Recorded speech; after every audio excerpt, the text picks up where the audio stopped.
ಒಟ್ಟು 2 ಶ್ಲೋಕದ ಭಾವಾರ್ಥವನ್ನು ನಾವು ಗಮನಿಸಿದ್ದೇವೆ.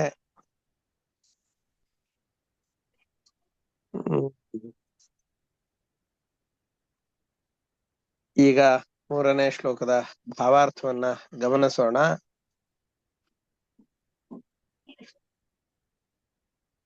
ಶ್ರೀರಾಘವೇಂದ್ರ ಸಕಲ ಪ್ರದಾತ ಸ್ವಪಾದ ಕಂಜದ್ವಯ ಭಕ್ತಿ ಮದ್ಭ್ಯಃ ಅಘಾದ್ರಿ ಸಂಭೇದನ ದೃಷ್ಟಿ ವಜ್ರಃ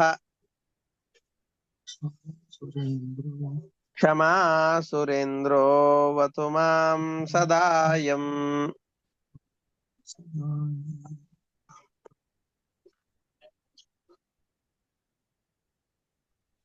ರಾಘವೇಂದ್ರ ತೀರ್ಥ ಗುರು ಸಾರ್ವಭೌಮರು ನಮ್ಮನ್ನ ಕಾಪಾಡ್ಲಿ, ಮಾಂ ಅವತು ನನ್ನನ್ನ ಅವತು ರಕ್ಷಿಸಲಿ,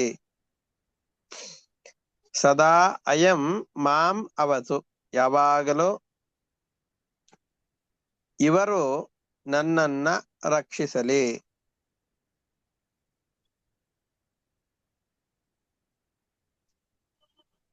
ಇವರು ಹೇಗಿದ್ದಾರೆ?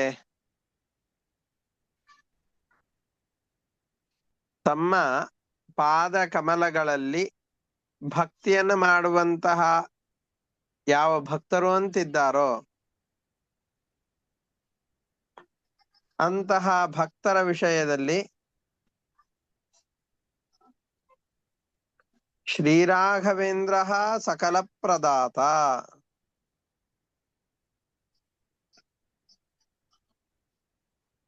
ರಾಘವೇಂದ್ರ ತೀರ್ಥರು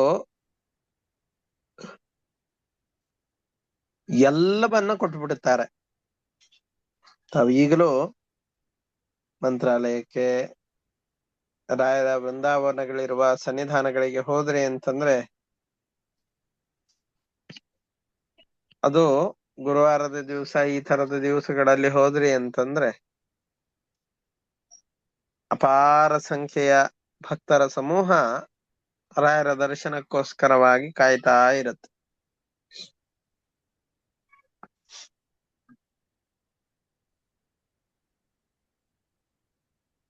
ಇಲ್ಲಿಯೂ ಕೂಡ ಶ್ರೀರಾಘವೇಂದ್ರ ಸಕಲ ಪ್ರದಾತ ಯಾಕೆ ಕಾಯ್ತಾ ಇರ್ತಾರೆ? ತಮ್ಮ ಪಾದ ಕಮಲಗಳಲ್ಲಿ ಭಕ್ತಿಯುಳ್ಳಂತಹ ಜನರಿಗೆ ಏನೇನನ್ನು ಕೊಡ್ಲಿ ಅಂತ ವಿಚಾರ ಮಾಡದೇನೆ ಎಲ್ಲವನ್ನು ಕೊಡುವಂಥವ್ರು, ಸಂಕೋಚ ಮಾಡಿಕೊಳ್ಳದೇನೆ ಸಕಲ ಪ್ರದಾತ ಎಲ್ಲವನ್ನ ಕರುಣಿಸುವಂತಹ ಮಹಾ ಕರುಣಾಳುಗಳು ರಾಘವೇಂದ್ರ ತೀರ್ಥರು. ಸಕಲ ಪ್ರದಾತ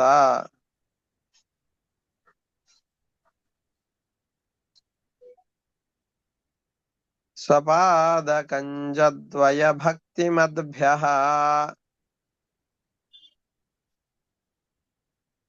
ಯಾರು ತಮ್ಮ ಪಾದ ಕಮಲಗಳಲ್ಲಿ ಭಕ್ತಿಯನ್ನು ತೋರಿಸಿ ನಿಮ್ಮ ಶಿಷ್ಯರಾಗಿದ್ದೇವೆ ಅಂತ ಬಂದು ಬಿಡ್ತಾರೋ ಅವರಿಗೆ ಬೇಕಾದ ಎಲ್ಲ ಸಂಪತ್ತನ್ನ ಕರುಣಿಸ್ತಾರೆ. ಅಷ್ಟೇ ಅಲ್ಲ, ಎಷ್ಟೆಷ್ಟೋ ಪಾಪ ಕರ್ಮಗಳನ್ನ ಮಾಡಿರ್ತೇವೆ,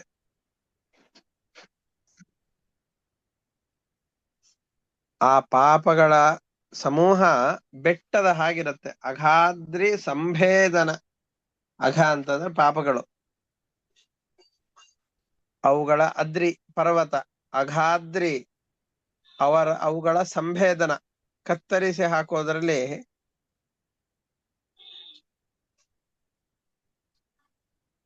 ರಾಘವೇಂದ್ರ ತೀರ್ಥರ ದೃಷ್ಟಿ ಒಂದು ನಮ್ಮ ಮೇಲ್ ಬಿದ್ದು ಬಿಟ್ರೆ ಸಾಕು, ವಜ್ರಾಯುಧದ ಪಾತವೇ ನಮ್ಮ ಮೇಲೆ ಆದ ಹಾಗೆ. ನಮ್ಮ ಮೇಲಲ್ಲ, ನಾವು ಮಾಡಿದ ಪಾಪಗಳ ಮೇಲೆ ರಾಘವೇಂದ್ರ ತೀರ್ಥ ಗುರು ಸಾರ್ವಭೌಮರ ದೃಷ್ಟಿಪಾತ ಆಯ್ತು ಅಂತಂದ್ರೆ ವಜ್ರಾಯುಧ ಬಿದ್ದ ಹಾಗೆ. ಎಂತಹ ದೊಡ್ಡದಾದ ಪಾಪಗಳ ರಾಶಿ ಆದ್ರೂ ಆ ಪಾಪ ನಾಶ ಆಗ್ಲೇಬೇಕು. ಅಘಾದ್ರಿ ಪಾಪಗಳೆಂಬಂತಹ ಪರ್ವತಗಳ ಸಂಭೇದನ, ತುಂಡರಿಸೋದ್ರಲ್ಲಿ ಗುರುಗಳ ದೃಷ್ಟಿಯೇ, ಅವರ ದೃಷ್ಟಿಪಾತವೇ ವಜ್ರಹ, ವಜ್ರಾಯುಧದ ಹಾಗಿದೆ. ಅಷ್ಟೇ ಅಲ್ಲ, ನಾವೇನಾದ್ರೂ ತಪ್ಪು ಮಾಡಿದ್ದೇವೆ ಅಂದ್ರೆ ಕ್ಷಮಾ ಸುರೇಂದ್ರ, ಕ್ಷಮಾ ಸಾಗರರು, ಕ್ಷಮಾ ಸಾಗರರಾದಂತಹ ರಾಘವೇಂದ್ರ ತೀರ್ಥರು ಸದಾ ಅಯಂ ಅವತು, ನಾವು ಮಾಡಿದ ತಪ್ಪುಗಳನ್ನ ಮನ್ನಿಸಲಿ, ನಮ್ಮ ಪಾಪಗಳನ್ನ ನಾಶ ಮಾಡ್ಲಿ,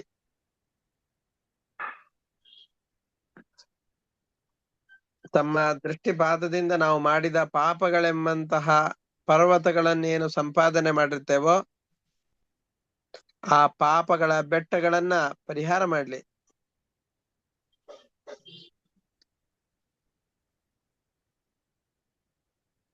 ತಮ್ಮ ದೃಷ್ಟಿಪಾತದಿಂದಾಗಿ ತಮ್ಮ ಪಾದಕಮಲಗಳಲ್ಲಿ ಭಕ್ತಿಯುಳ್ಳ ಭಕ್ತರಿಗೆ ಎಲ್ಲವನ್ನ ಕೊಡುವಂತಹ ರಾಘವೇಂದ್ರ ತೀರ್ಥರು ನಮ್ಮನ್ನ ರಕ್ಷಿಸಲಿ ಅಂತ ಹೇಳ್ತಾ ಇದ್ದಾರೆ.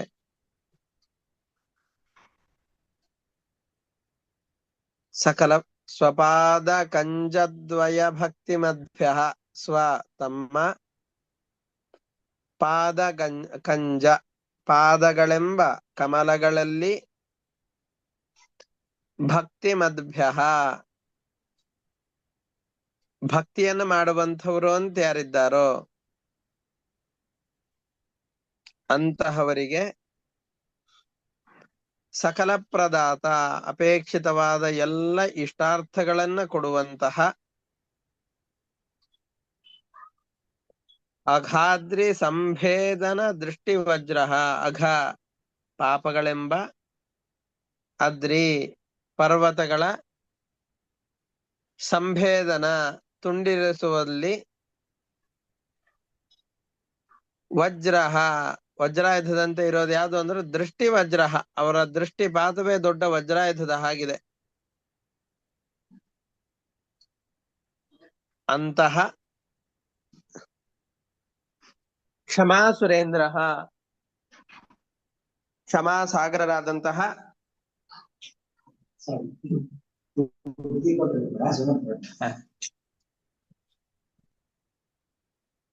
ಕ್ಷಮಾ ಸುರೇಂದ್ರ, ಕ್ಷಮಾ ಸಾಗರರಾದಂತಹ ರಾಘವೇಂದ್ರ ತೀರ್ಥರು ನಹ ನಮ್ಮನ್ನ ಸದಾ ಅವತು.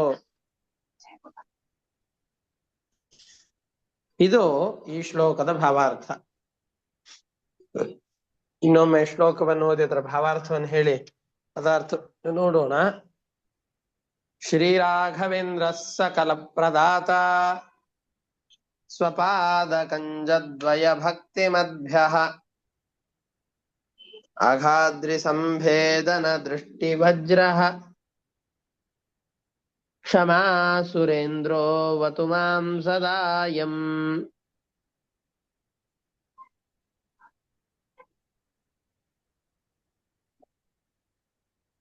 ಸದಾ ಯಾವಾಗಲೂ ನನ್ನನ್ನ ಅವತು ರಕ್ಷಿಸಲಿ, ನನ್ನನ್ನ ರಕ್ಷಿಸಲಿ. ಯಾರು ಯಾವಾಗ್ಲೂ ನನ್ನನ್ನ ರಕ್ಷಿಸಬೇಕು? ಶ್ರೀ ರಾಘವೇಂದ್ರ, ರಾಘವೇಂದ್ರ ತೀರ್ಥರು ನನ್ನನ್ನ ರಕ್ಷಿಸಲಿ. ಎಂಥವರು ಇವರು ರಾಘವೇಂದ್ರ ತೀರ್ಥರು? ಸಕಲ ಪ್ರದಾತ, ಭಕ್ತರು ಬಯಸಿದ ಎಲ್ಲ ಇಷ್ಟಾರ್ಥಗಳನ್ನ ಪೂರೈಸುವಂಥವರು ರಾಘವೇಂದ್ರ ತೀರ್ಥರು. ಅವರು ನನ್ನನ್ನ ರಕ್ಷಿಸಲಿ. ಸ್ವಪಾದ ಕಂಜದ್ವಯ ಭಕ್ತಿ ಮಧ್ಯ, ಯಾರಿಗೆ ಎಲ್ಲವನ್ನು ಕೊಡುತ್ತಾರೆ? ತಮ್ಮ ಪಾದ ಕಮಲಗಳಲ್ಲಿ ಭಕ್ತಿಯುಳ್ಳ ಜನರಿಗೆ ಅಪೇಕ್ಷಿತವಾದ ಎಲ್ಲವನ್ನ ಕೊಡುತ್ತಾರೆ. ಸ್ವ ತಮ್ಮ ಪಾದಗಂಜ, ಪಾದಗಳೆಂಬ ಕಮಲಗಳಲ್ಲಿ ಭಕ್ತಿ ಮಧ್ಯ, ಭಕ್ತಿಯುಳ್ಳಂತಹ ಜನರಿಗೆ ಸಕಲ ಪ್ರದಾತ ಎಲ್ಲವನ್ನು ಕೊಡುತ್ತಾರೆ. ಅಷ್ಟೇ ಅಲ್ಲ, ಅಘಾದ್ರಿ ಸಂಭೇದನ ದೃಷ್ಟಿ ವಜ್ರ, ತಮ್ಮ ದೃಷ್ಟಿಪಾತ ಎಂಬಂತಹ ವಜ್ರಾಯುಧದಿಂದ ಭಕ್ತರ ಪಾಪಗಳೆಂಬ ಪರ್ವತಗಳನ್ನ ತುಂಡರಿಸಿ ಹಾಕ್ತಾರೆ. ಅಘ ಪಾಪಗಳೆಂಬ ಅದ್ರಿ ಪರ್ವತಗಳ ಸಂಭೇದನ ಕತ್ತರಿಸಿ ಹಾಕುವುದರಲ್ಲಿ ದೃಷ್ಟಿವಜ್ರ ತಮ್ಮ ಕರುಣಾಪೂರ್ಣ ದೃಷ್ಟಿ ಎಂಬ ವಜ್ರಾಯುಧವುಳ್ಳ ಕ್ಷಮಾ ಸುರೇಂದ್ರ ನಾವು ಮಾಡಿದ ಅಪರಾಧಗಳ ಕ್ಷಮಿಸುವ ವಿಷಯದಲ್ಲಿ ಸುರೇಂದ್ರ ಇಂದ್ರನಿಗೆ ಸದೃಶರಾದವರು. ನಾವು ಎಷ್ಟೇ ಅಪರಾಧಗಳನ್ನ ಮಾಡಿದರೂ ಭಕ್ತಿಯಿಂದ ಅದನ್ನ ಅರ್ಪಿಸಿದರೆ, ತಪ್ಪಾಯ್ತು ಅಂತ ಕೇಳಿಕೊಂಡ್ರೆ ಆ ತಪ್ಪುಗಳಿಂದ ನಮ್ಮನ್ನ ಪಾರು ಮಾಡುವಂತಹ ಈ ರಾಘವೇಂದ್ರ ತೀರ್ಥರು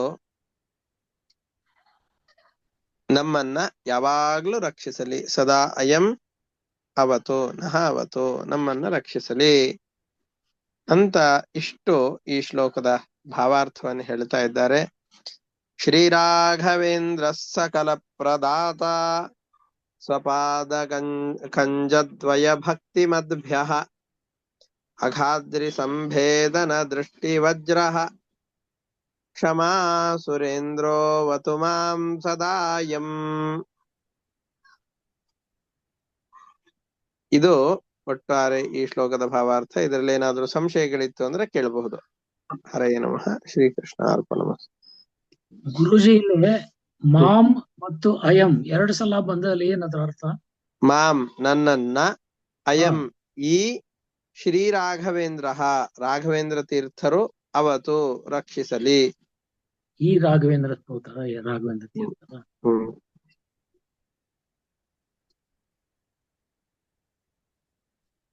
ಸರಿ, ಹಾಗಾದ್ರೆ ಇಂದಿನ ಪಾಠವನ್ನ ಇಷ್ಟಕ್ಕೆ ಮುಕ್ತಾಯ ಮಾಡೋಣ.